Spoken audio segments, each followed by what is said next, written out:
Assalamualaikum warahmatullahi wabarakatuh. Perkenalkan, nama saya Dimas Satya Ramanda dari kelas Bisnis Digital 2022A. Di sini saya akan membacakan teks narasi saya, yaitu yang berjudul Sejarah Bahasa Indonesia yang menjadi keunggulan Indonesia sebagai bangsa dalam sudut pandang generasi kalian serta prospek bahasa Indonesia bila dihubungkan dengan disiplin ilmu yang kalian pelajari sekarang.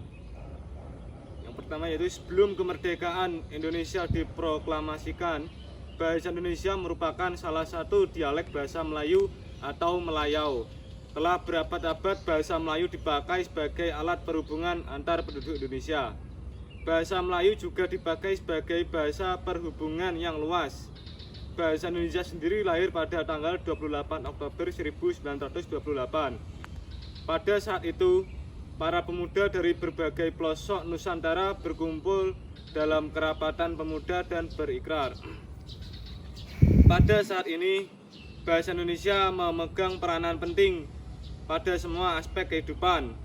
Di era generasi milenial sekarang membuat adanya peningkatan penggunaan dan keakraban dengan komunikasi, media, dan teknologi digital.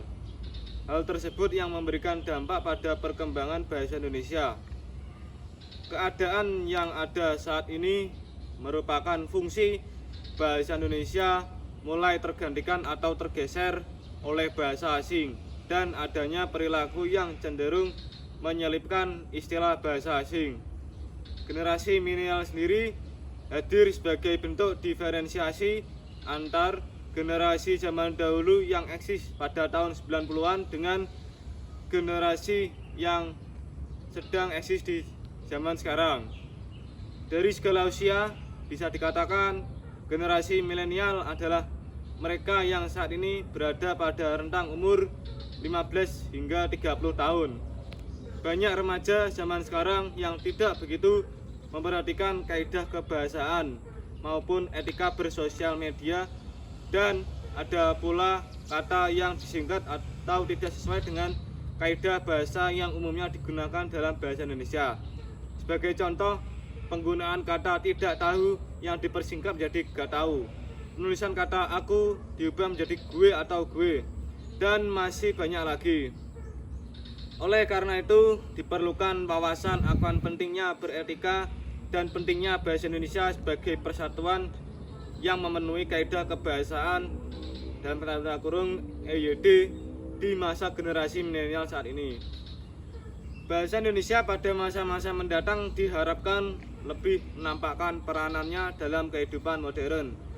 Sebab bahasa Indonesia tidak hanya sekedar sebagai alat komunikasi dalam masyarakat yang memiliki latar belakang bahasa dan budaya yang beraneka ragam, tetapi juga merupakan bentuk sikap budaya bangsa Indonesia. Selain itu, diharapkan lembaga pemerintah dapat mempermudah penutur asing untuk mempelajari bahasa Indonesia, yakni dengan melakukan perbaikan tata bahasa dan menambah atau memperbaiki infrastruktur belajar bahasa Indonesia, seperti aplikasi yang mengoreksi tulisan, korpus, dan lain sebagainya.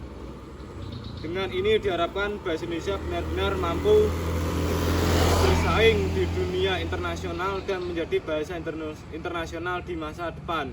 Sekian, wassalamualaikum warahmatullahi wabarakatuh.